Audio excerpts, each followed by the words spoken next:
Okay, welcome to another edition of Real Estate Investor Talk. And standing with me is our Master Investor of the Month, Bruce Kerswill. And I'll explain a little bit about what Master Investor is. Bruce has been in the industry quite a while, and he's now heads up he's the chairman of the South African Green Building Council, and he's also the vice chairman of the World Green Building Council as well.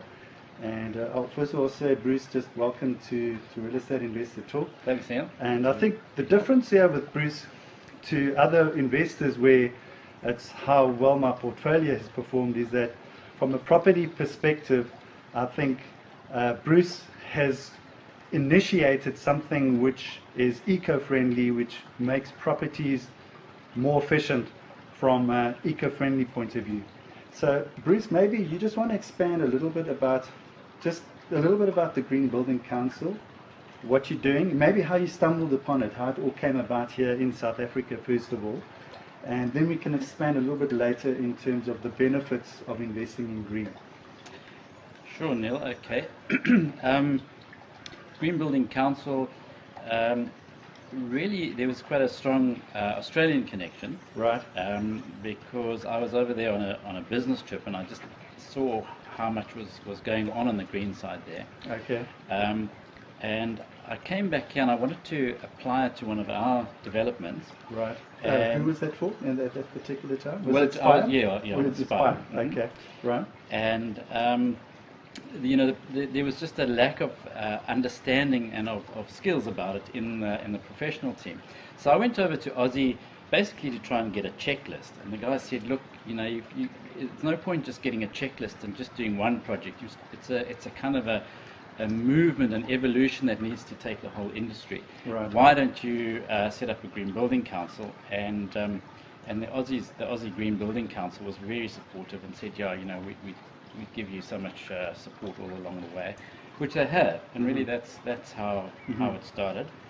And basically our mission is really to help the South African property industry get into green building, and we do that in 4 different ways really. And the first thing is to create a rating tool. So we've used the Green Star rating tool.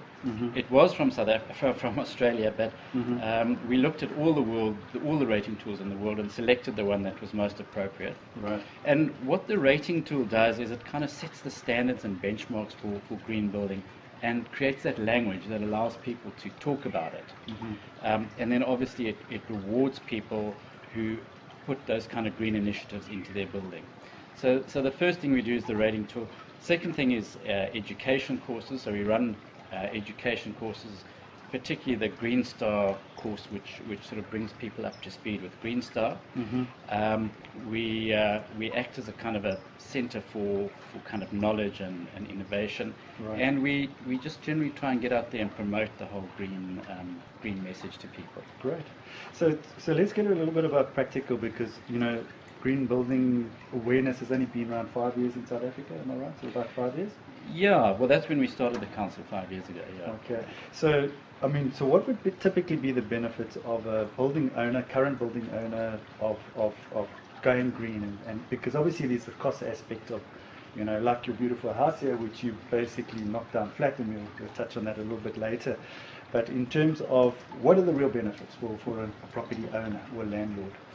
Well, increasingly there are financial and investment-based benefits. So, Right. The evidence is coming in from around the world now, where green buildings have been long enough to kind of study, that they show higher rental returns, they show higher capital value. Obviously, their ops costs are lower because you're using less electricity and water and things. Right. And then there's a sort of a new benefit which is emerging, which is productivity. Okay. And you're finding that because you've got a healthier environment in green buildings, so you've got more fresh air and more natural light coming in, and less toxic materials in the building, you're not getting sick building syndrome, and Right. people are more productive. And they're starting to measure that, and some of the measurements are just amazing. Different kind of things like, it started with sick days, but then it goes on to trying to measure things like creativity, productivity, Right. and you're talking like 25% increase in something. Sure, that's big savings. So Yeah. you know, if you can even get a 5% increase or 2% increase out of your staff, Yes. that's enormous when it Sure. comes to kind of maybe offsetting costs. But we've also, Green Building Council's just released, they released it last week at the IPD conference, a publication called The Rands and Cents of Green Building. Right. And in that we've tried to bring together all the sort of evidence from international studies and from local anecdotal things about the performance, the investment performance, and the all-over performance of green buildings. And it's a very compelling. Where do we get a copy of that? You can get that from the Green Building Council. Okay, and that's what's it? www.gbc.org.za. That's it. Is that That's it? it. Yeah. Yeah. So just for the viewers out there, if they want to get hold of that. Okay, so let's talk a little bit about some examples here in South Africa. Do we have 5-star rating buildings? If you want to maybe just take us through one or two of the buildings and how they're assessed and what makes it then get that high rating? Sure, yeah. You know, we have, I mean, the market started with the sort of pioneering, which was the 4-star Green Star building, and that was, first one of those was Nedbank's head office in Joburg. Right. The first 5-star building was the Oricon headquarters here, which was done by Rabi property developers. Right. And you know, they had so many sort of innovations in there, but their electricity use was 50% of what a normal building would be. Wow. Water use similar. Wow. You know, fresh air rates, the use of recycled steel, sort of ticked so many boxes, and it was done within really a commercial kind of investment context. So for some time, and I think still now, Rabi became our best marketing agent, because they were so chuffed at having got a 5-star rating. Absolutely. And then we got our first 6-star rating, Right. which was the Vodafone Innovation Centre in Midrand. Right. And I mean, just as an example, that building produces 215% of its own power requirement. Wow. So it's actually Sure. almost like a little power station there. Sure. You know. That's incredible. Now, how does it carry over to residential? Because, you know, you're standing at your house here in Newlands in Cape Town, and maybe you should just take us through that story a little bit, because I know when we discussed our interview earlier on, we were talking about the savings that you can save. So maybe take us through some of the thinking in terms of residential, for practical tips for people who are residential owners who can apply green. Yeah, look,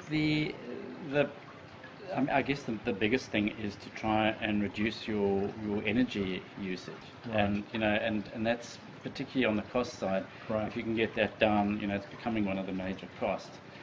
So we looked at that.